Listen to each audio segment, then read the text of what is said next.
All right, what's going on, everybody? Welcome to another episode of Sportswrap OT. You see the little cam here. I am James Gittato, joined with Craig Loper. So the two of us are going to be taking on a couple of topics today.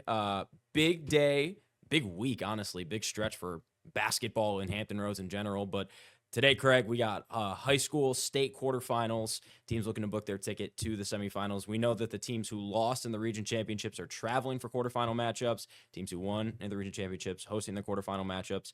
So Class 6, we got Oscar Smith at home against Colonial Forge at the Dollar Dome.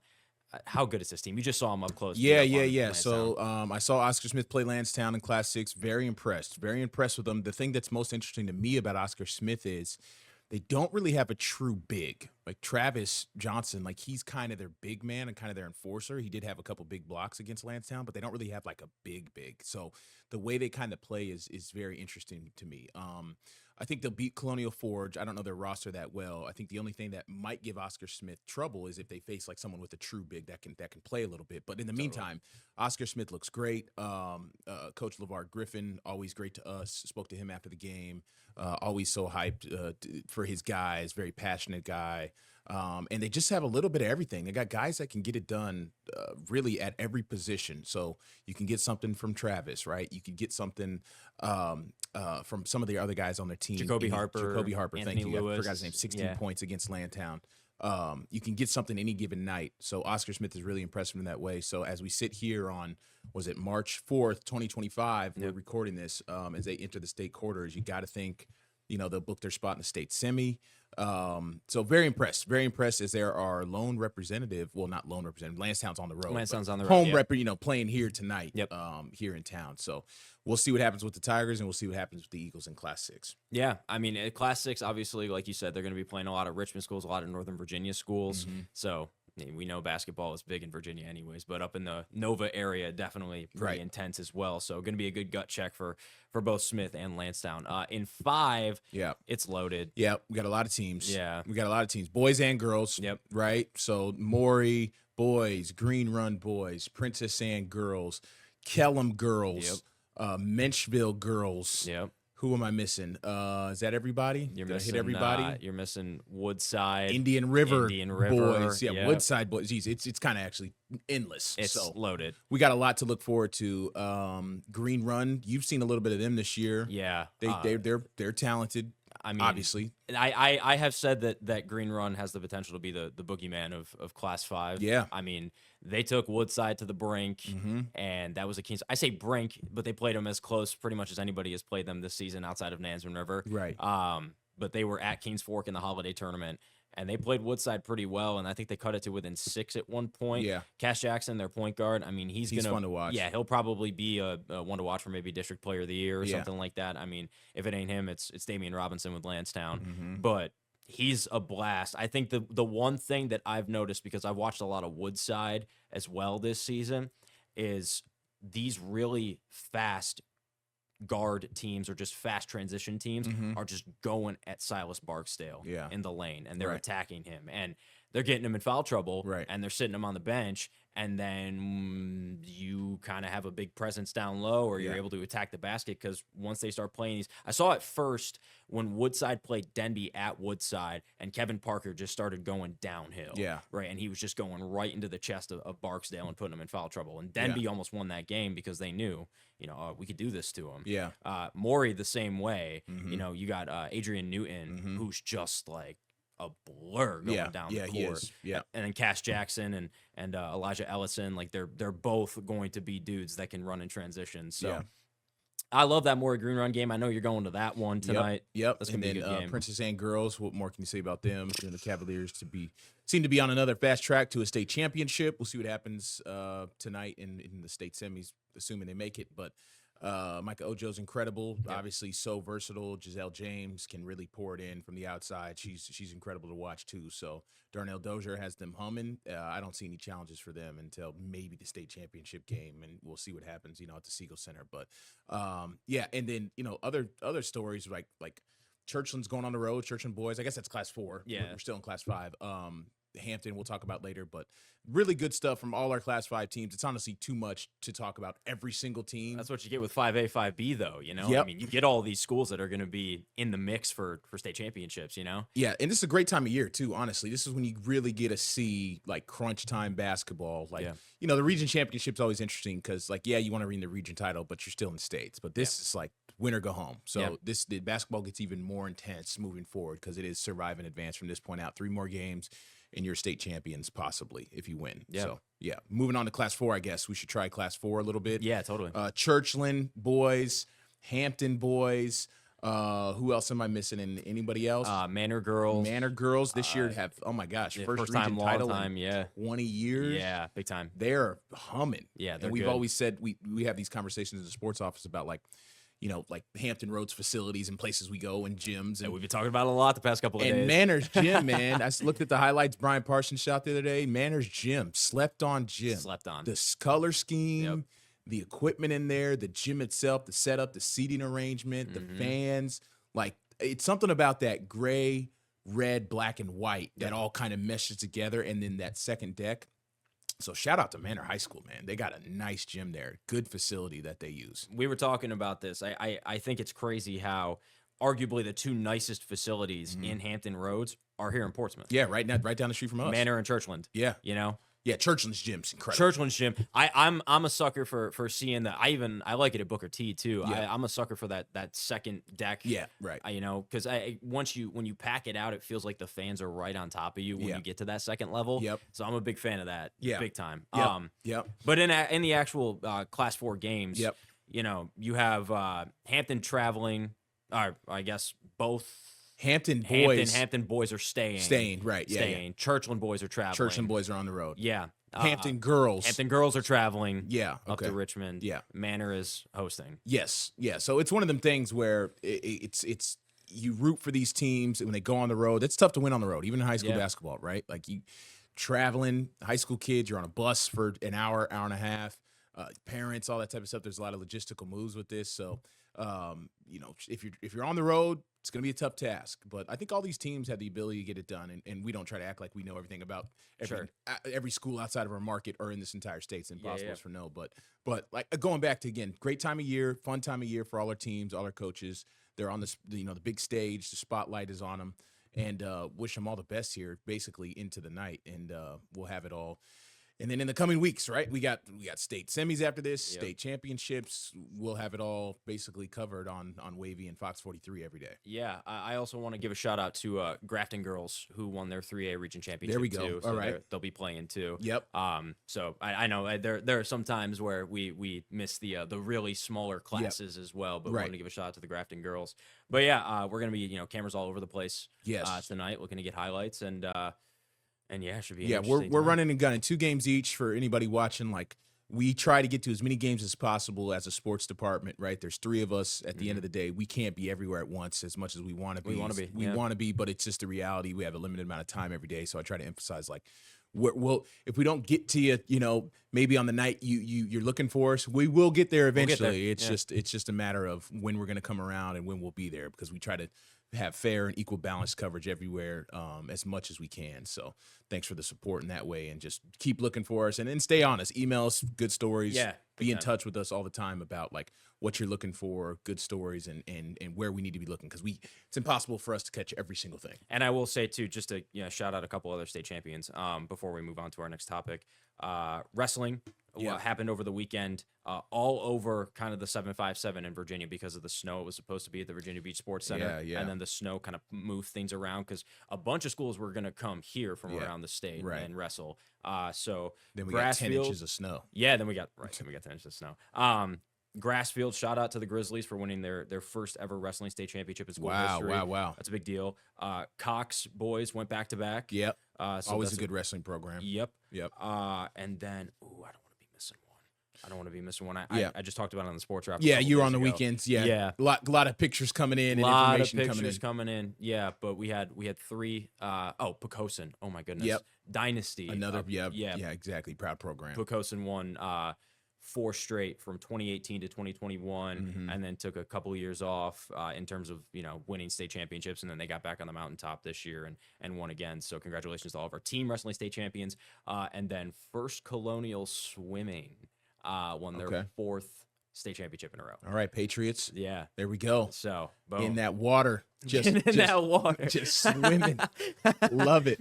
I was talking at a middle school up in Newport News last week, and it was a 5th grade class, and one of the 5th graders raised her hand, and she was like, "You ever talk about swimming?" And I was like, "I'm gonna be so on it." Yeah. So I just wanted to show FC some love. Every once in a while. We'll get to the pools around here and do some swimming. I'll probably stories. try to get to the pool maybe this week or next week. Yeah, exactly. So yeah.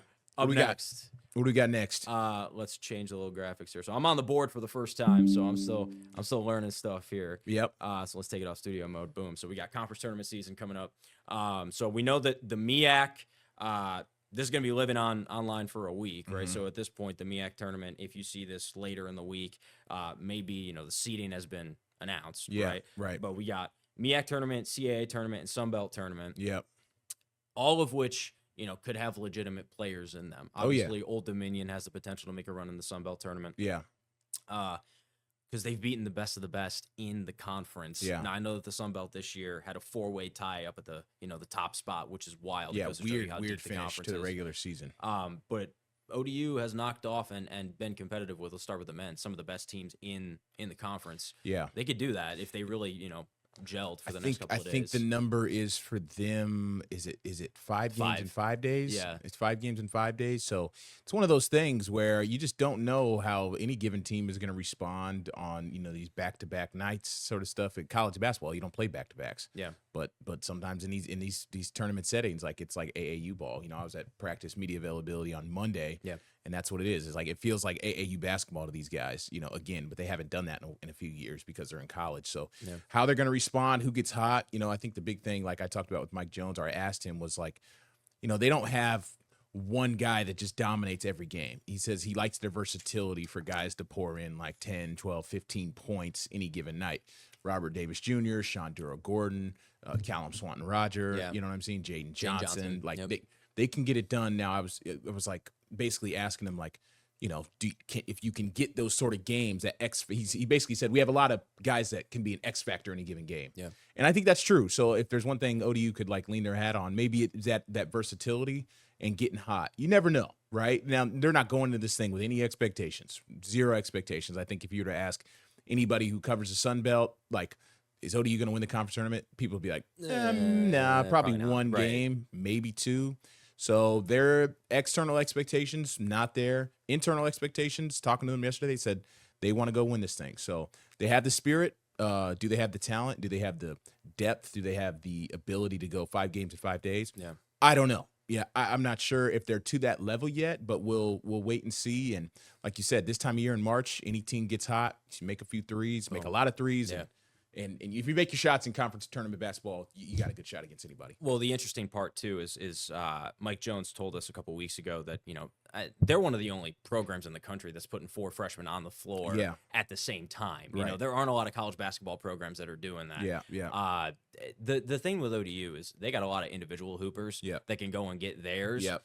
So we have yet to see them really piece it together, all of them, right? Like Johnson goes and gets his, Davis Jr. goes and gets his, Duro-Gordon. Now, individually, have they all had their success this season? Duro-Gordon is an all-Sun Belt Conference player this year.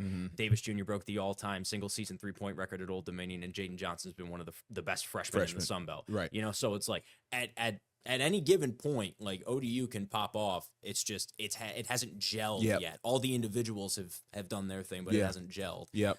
ODU women, on the other hand, they finished the regular season pretty strong. 3 out of 4. 3 out of 4. Yeah. I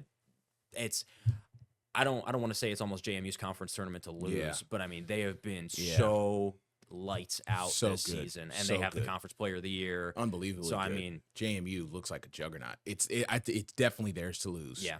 But again, conference tournament basketball, you never know. But on the women's side specifically, at JMU, it appears like they should be a lot lights out. There's no such thing as a lock. We know that. Yeah, in March especially. There's no such thing, but they look really, really good. Yeah. So Old Dominion, they lost 6 straight, then they won 3 out of 4 to end the year. I spoke with Delisha Milton-Jones again on Monday, and she said the mentality going down there is just, take it 40 minutes at a time, one game at a time.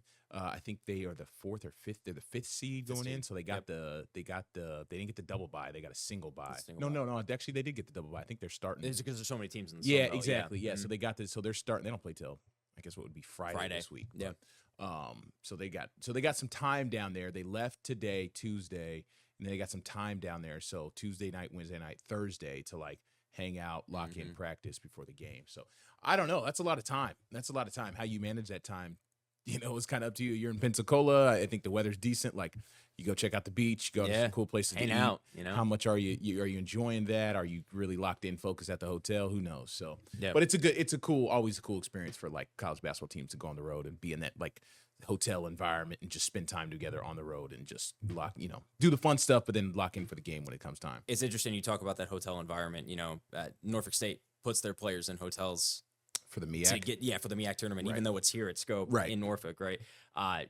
Let's stay on women's basketball. Norfolk State 26-4. Yep. I mean, have one regular season game left. They clinched a share of the MEAC regular season championship. Yep. With another blowout win over Central. I was actually talking to our main news anchor, Tom Shad, about this on the news this week.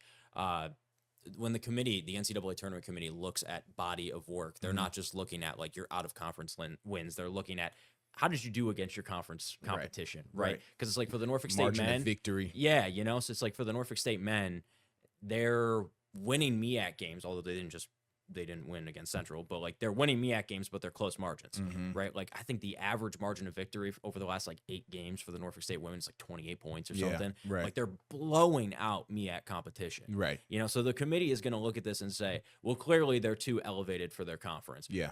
I was thinking about it. If they were to lose in the MEAC tournament, I feel like everybody in the sports office would be just stunned. Yeah.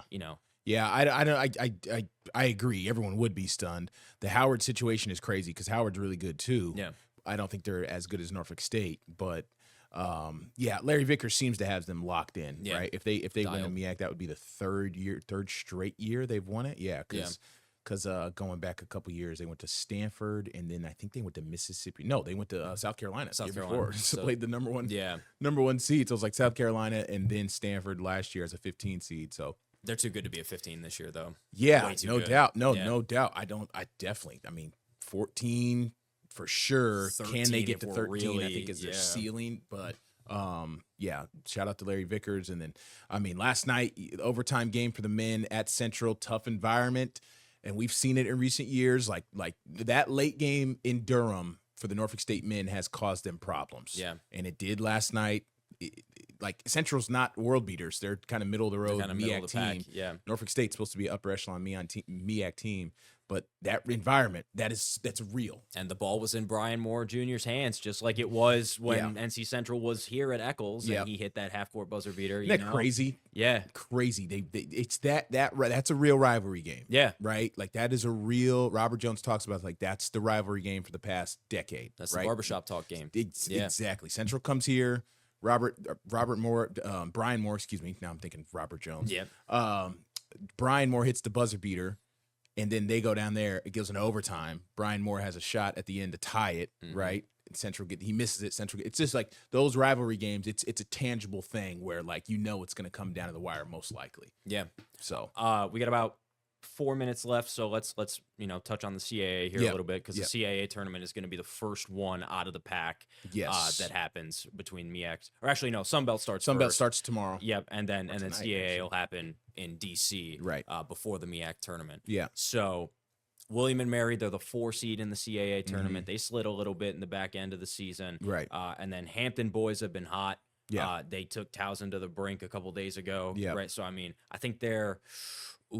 I know that if they win their first round matchup, they would get the 5 seed in Charleston in the second round. Right. So, yeah. But if anybody has a chance to make a run, honestly, both the Hampton Roads-based CAA teams, like William and Mary, has shown they can win these games. Yeah. Hampton has shown they blew out UNC Wilmington. Yeah. And they kept it close with Towson. Yeah. So right now, while William and Mary kind of limped to the finish line a little bit, both teams played really solid basketball this year, and well coached under first-year coaches. I would say that's the best case scenario that you could have asked for under Ivan Thomas and Brian Earl. For sure, yeah, especially Brian Earl. Like, who would have thought? And then Ivan Thomas, definitely. All you can ask for from a first-year head coach, in my opinion, when like the general rule across sports is like just improvement. Like, just improvement. How much is kind of like, okay, as long as you improve and get better, that's what that first year's for. But those guys have elevated those programs in this year, stabilized those programs in this season. So going to the CAA tournament, right? Like William and Mary, they got a shot. Hampton, has a shot too. I think the athletic administrations at both of those schools would be happy with one. I mean, obviously you're gonna be happy with the conference championship, but you can get 1 win in the tournament, 2 wins. Well, so what they did last year, they both won a game in the tournament last year. Like, it's possible. CAA's got a lot of teams. CAA is deep. They got a lot of teams. So those early first round games with some of the quote unquote bottom feeders of the league, and then you try to get to that quarterfinal. If you get to a quarterfinal or a semifinal, that's always impressive first year. So that's at the it's not at Capital One, it's at the other place. Yes, it's in, I always forget the name of it up there in DC. But it's in Washington DC. Yeah, it's in DC. It's where the Mystics typically play. Yep. On a night that Caitlin Clark isn't in town. You know what I mean? And I forget the name of the stadium up there. But Williamsburg, not that far. I mean, you're a couple hours away from DC, right? Pretty much 2.5, something like that. So Hampton, 3.5. But so it should be good. It's good. It's a good time of year. Lock in with your teams, lock in with the Wavy Sports Wrap on Wavy 10 and Fox 43 every night. And we try to cover it all, get to as much as we can. And we are in the midst of March Madness for sure. Also, quick shout out before we wrap it up here. Brian Earl, I can't remember which publication, but Brian Earl was just nominated for College Basketball Coach of the Year. Oh, wow. Okay. So he's a finalist for it. Okay. So maybe like amongst all coaches or mid-major coaches? Okay. Yeah. So, got it. That'd be obviously a big honor for him. Right. So, for sure. All right. Coming up on the end of it. So thanks so much for tuning in, everybody. I'm James Catato, Craig Loper. Remember, tap in Fox 43 Sports Wrap. Or no, we don't have a Sports Wrap tonight. Not tonight. So tap into Wavy News 10 at 11. But each night. Just lock in with Wavy 10 with and Fox 43. Yep. We're always on. Yep. And high school basketball highlights for state quarterfinals tonight. Watch those highlights. We'll have those up on Wavy.com and the Wavy YouTube page as well. So again, for Craig Loper, I'm James Catato. We're going to get out of here. Thanks so much, y'all. We will see you on the next one.